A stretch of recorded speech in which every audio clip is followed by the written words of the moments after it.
ಆದರೆ ಒಂದು ನಮಗೆ ಮುಂದಿನ ದಿನ 28ಕ್ಕೆ 28 ಕ್ಷೇತ್ರದಲ್ಲಿ ಬಿಜೆಪಿ ಮತ್ತು ಜೆಡಿಎಸ್ನ ಅಭ್ಯರ್ಥಿಗಳನ್ನು ಈ ನಾಡಿನ ಜನತೆ ಆಶೀರ್ವಾದ ಮಾಡಿದ್ರೆ ನಾವು ಒಂದು ಮಾತನ್ನು ನಾಡಿನ ಜನತೆ ಹೇಳಬೇಕು. ಇವತ್ತು ನರೇಂದ್ರ ಮೋದಿಯವರ ನೇತೃತ್ವದಲ್ಲಿ 3ನೇ ಬಾರಿಗೆ ಕೇಂದ್ರದಲ್ಲಿ ಸರ್ಕಾರವನ್ನು ರಚನೆ ಮಾಡತಕ್ಕಂಥದ್ದು ಏನೋ ಒಂದು ಸೂರ್ಯಚಂದ್ರ ಹುಟ್ಟತಕ್ಕಂಥದ್ದೇನಿದೆ ಅಷ್ಟೇ ಸತ್ಯ ಏನಿದೆ. ನಾವು 28 ಜನ ಶಾಸಕ ಲೋಕಸಭಾ ಸದಸ್ಯರನ್ನ ಈ ಬಾರಿ ನೀವು ಆಯ್ಕೆ ಮಾಡಿ ಕಳಿಸಿ.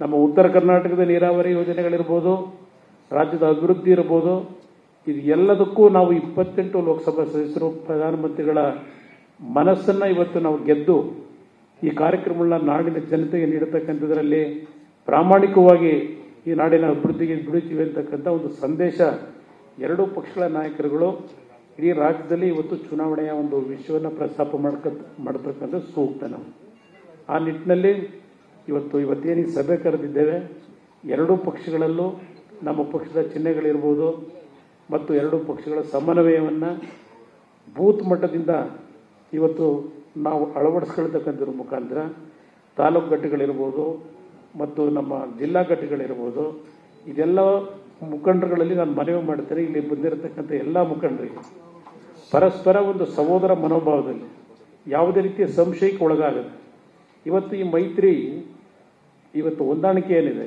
ಇದು ಭದ್ರವಾಗಿ ಇವತ್ತು ಈ ಚುನಾವಣೆಯಲ್ಲಿ ಒಂದು ಬುನಾದಿಯನ್ನು ಹಾಕಿದ್ರೆ ಮುಂದಿನ ದಿನಗಳಲ್ಲಿ ಈ ರಾಜ್ಯದಲ್ಲಿ ಕಾಂಗ್ರೆಸ್ಸು ಸಂಪೂರ್ಣವಾಗಿ ರಾಜ್ಯದಿಂದ ಮರೆಯಾಗತಕ್ಕಂಥ ದಿನ ದೂರ ಇಲ್ಲ. ಆ ನಿಟ್ಟಿನಲ್ಲಿ ನೀವು ಸೇರಿ ಒಟ್ಟಾಗಿ ಇವತ್ತು ಒಂದು ಪರಸ್ಪರ ವಿಶ್ವಾಸದಲ್ಲಿ ಕೆಲಸ ಮಾಡ್ತಕ್ಕಂಥ ನಿಟ್ಟಿನಲ್ಲಿ ಇವತ್ತೊಂದು ಸಂದೇಶ ಕೊಡಬೇಕು ಅಂತಲೇ ಎಲ್ಲ ವೇದಿಕೆ ಮೇಲಿರ್ತಕ್ಕಂಥ ನಾಯಕರುಗಳು ನಿಮ್ಮೆಲ್ಲರನ್ನ ಇವತ್ತೇನು ಆಹ್ವಾನ ಮಾಡಿದ್ದೇವೆ. ದಯವಿಟ್ಟು ಈ ಮೈತ್ರಿಗೆ ನಿಜಕ್ಕೂ ಒಂದು ನಿಜವಾದಂಥ ಅರ್ಥ ದೇಶಕ್ಕೆ ಸಂದೇಶ ಕೊಡಲಿಕ್ಕೆ ಇವತ್ತು ರಾಜ್ಯದಲ್ಲಿ ನಮ್ಮ ಬಗ್ಗೆ ಪೂರಕವಾಗಿ ಏನು ಮಾತನಾಡಿದ್ದಾರೆ ಅವ್ರ ಬಗ್ಗೆ ನಾನು ಚರ್ಚೆ ಮಾಡಲಿಕ್ಕೆ ಹೋಗೋದಿಲ್ಲ. ಇವತ್ತು ಯಾವಾಗ ಮೈತ್ರಿ ಅಂತಕ್ಕಂಥ ಒಂದು ಪದ ಹೊರಗಡೆ ಬಂತು ಅವತ್ತೇ ಕಾಂಗ್ರೆಸ್ ಎದುರೋಗಿದ್ದಾರೆ. ಅವರಿಗೆ ಗೊತ್ತಿದೆ 3-4 ಸೀಟ್ ನಾವು ಗೆಲ್ಲೋದು ಕಷ್ಟ ಅಂತೇಳಿ.